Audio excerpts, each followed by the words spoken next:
ওর হাত থেকে মুক্তি চাই। হ্যাঁ, আরেকটা মাইয়া আবার এটি খাওয়া শেষ হইব, আবার আরেকটা মাইয়া ধরবো। পাশের রুমে যে নানি আছে, আন্টি আছে, ওনাদের বলতাম নানি দেখো আমার সাথে এরকম রাইতে আমার 4টা 5টা ছাড়া ঘুমাইতে দিত, আবার সকালে 6টা 7টা এরকম কি 1-2 ঘন্টা মানুষের ঘুম হয়? বলে কি ও দেখ তুই দেখ, ও মনে হয় ওষুধ টোষুধ খায়, নাহলে অন্য কিছু খায়, নাহলে এরকম পারার কথা না। তারপরে ওনারা বলতো যে তোর যে টাকা দেয় নাই, যে সই নিছে, এটা তুই একটা করে রাখবি, রেকর্ডিং করে রাখবি। ওনারা ওই নানিরা আমার বইলা দিচ্ছে, আমার অনেক উপকার করছে, ওনারা আমার সাহায্য করছে, এই জন্য ওর কাছ থেকে আমি মুক্তি বাইরেতে পারছি। নাহলে আমি বাইরে আমি এরকম ভাবি না যে ওর কাছ থেকে আমি বের হয়ে আসবো বা কি। উনি মানে এরকম আমার আটকে রাখতো, যে বলতো কি যে আমি যদি চলে আসি তাহলে আমার পুরো 14 গোষ্ঠী বলে জেলে পড়বো, সবকিছু আমার কাছে রেকর্ডিং আছে। তাই আমি বলতাম আমি তো অন্যায় করি না, যে অপরাধ করছে ওরই করবো, অপরাধ ছাড়া একজনের আরেকজন কিভাবে দিব? আমার কাছে সব রেকর্ডিং আছে, আপনারা শুনবেন। আচ্ছা, আমি একটা জিনিস জানতে চাই, যে জিনিসটা হচ্ছে যে জল্লাদ শাহজাহানকে আপনি তো বিয়ে করার পরে অনেক দিন ওনার সাথে ছিলেন, কতদিন ছিলেন বিয়ে করার পরে? এই 2 মাস থেকে 4-5 দিন। কতদিন? 1 মাস 25 দিন। 1 মাস 25 দিন ছিলেন। তো কখনো কি জানতে চেয়েছেন জল্লাদ শাহজাহান থেকে আপনি কিভাবে ফাঁসি দিয়েছিলেন? এই সমস্ত ঘটনা কি কখনো শুনেছেন তার থেকে, তার মুখ থেকে জানতে চেয়েছিলেন? না, উনি এসব বলে না, বলছে জানি মানে খালি উনি এটাই বলতেন যে তুমি তো আমারে চিনো না, আমি দিনে দুপুরে কালে মানুষের মানে বলে যে কল্লা হালাই দিচ্ছে, এমনি ঈদে পার দিচ্ছে, এটা সেটা বলতো। তুমি কি মনে করছো তারপর আমি জেলখানে এতগুলো? জল্লাদ শাহজাহানকে কি ভালোবাসছিলেন নাকি ভয় পাইতেন? ভয় পাইতাম। ওরে কি ভালোবাসো? ভয় পাইলে তাহলে বিয়েটা কেন করলেন? বিয়েটা যে আমার হুমকি দিচ্ছে, আমার মায়ের আমার বাইরে মারবো, এই জন্য। হ্যাঁ। এখন আপনি এই যে থানায় গেলেন, অভিযোগ করলেন, আসলে আপনি বললেন যে আপনার উপরে অত্যাচার করা হয়েছে, আপনি কি থানায় কি অভিযোগ করছেন? থানায় অভিযোগ দিছি যে ও আমার এই যে টাকার জন্য মারধর করতো, বলতো দোকানের মালটা উঠাইতে পারে না। হ্যাঁ, তারপর আপনার ওই যে একটা জানি যে সই নিছে আমার এরকম এরকম করে, এইগুলা মারধর করতে। এইটাই মামলা করছেন?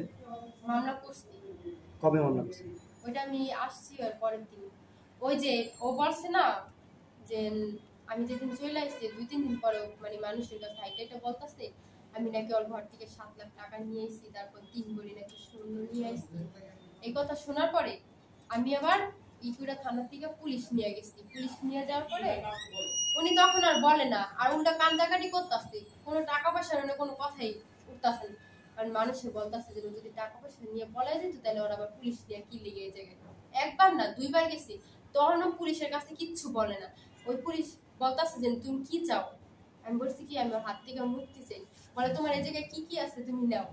ওই পুলিশের সামনে আমি আমার যে কাপড় চাপড় ছিল ওইগুলোই আমি নিয়ে চলে আসছি।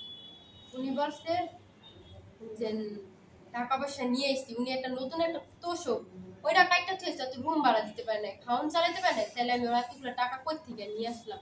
আর তাহলে ওর যদি এত টাকা থাকতো তাহলে কি যে রুম ভাড়া বাজারে। তার মানে কি আপনি জল্লাদ শাহজাহানের কাছ থেকে কোনো টাকা পয়সা নেন না? কোনো টাকা পয়সা আননি।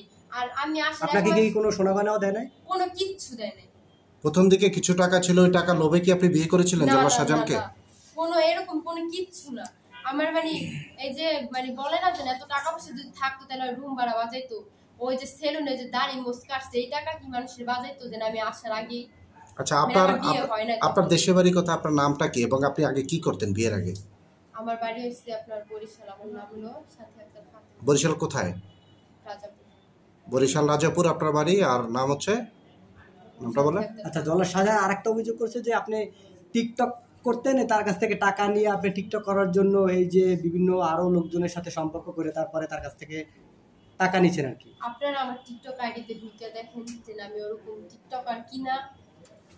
টিকটক তো এখন আজকাল জোয়ান থেকে বুড়া সবাই করতেছে টিকটক, এটা করা তো অপরাধ না। আর আমি তো ওরকম না, আমি তো আর ভাইরাল না যে আমি সবসময় টিকটক আর টিকটক নিয়ে বসে থাকি, এরকম কিছু না। আচ্ছা, এখন ফাইনালি আপনি কি চান তাহলে? আমি চাই ওর হাত থেকে মুক্তি চাই। হ্যাঁ, ও যে ওই যে মিথ্যা যেটা আমার দাদা মানে সই নিছে, আরো মানুষের কাছ থেকে সই নিছে, ওর লোকের কাছ থেকেও কিন্তু সই নিছে ওই দলিলটার ভিতরে। এটা ওর সাজানো সবকিছু নাটক, যে আবার সরকারের কাছ থেকে কিছু টাকা দেয়, আবার কয়দিন বইয়া খাইতে পারে, আরেকটা মাইয়া আবার এটি খাওয়া শেষ হইব, আবার আরেকটা মাইয়া ধরবো, এরকম করে মানুষের ফাঁসে ফাঁসে টাকা পয়সা যেন এরকম নিতে পারে, এর লেগে নতুন নাটক সাজেছে। আমি চাই ও বলতেছে মানে যে আমি ছাড়লে তো টাকা লাগবে, টাকা দিতে হবে আমারে। আমি বললে দিতেছি যে তোর কোনো টাকা আমার দেওয়া লাগবে না, তোর কাছে আমার মানে কি বলবো ভিক্ষা চাই, যে আমার জীবনটা তুই ভিক্ষা দে, তোর হাত থেকে আমার মুক্তি দে। আমি ওই আর ওইটা মানে ও যে স্টাম্পটা আমার সই নিছে, এই স্টাম্পটা নিয়ে ও কোর্টে নিয়ে যাক, ওই জায়গায় যাওয়ার পর বলুক আর স্বীকার করুক যে এটা আমার কোনো টাকা পয়সা দেয় নাই, আমার নামে মিথ্যা মামলা দিচ্ছে, এটা মানে আমার ফাঁসানোর জন্য। আমার কাছে রেকর্ডিং আসতে, আপনারা সবাই শুনবেন। মানে ফাইনালি আপনি আসলে জল্লাদ শাহজাহানের সাথে বিয়ে করে যেভাবেই হোক টাকার কথা শুনে বা যেভাবেই ভয়তে হোক যেভাবেই হোক বিয়ে করে ভুল করছেন। হ্যাঁ, ভুল করছেন না? ভুল করছি না।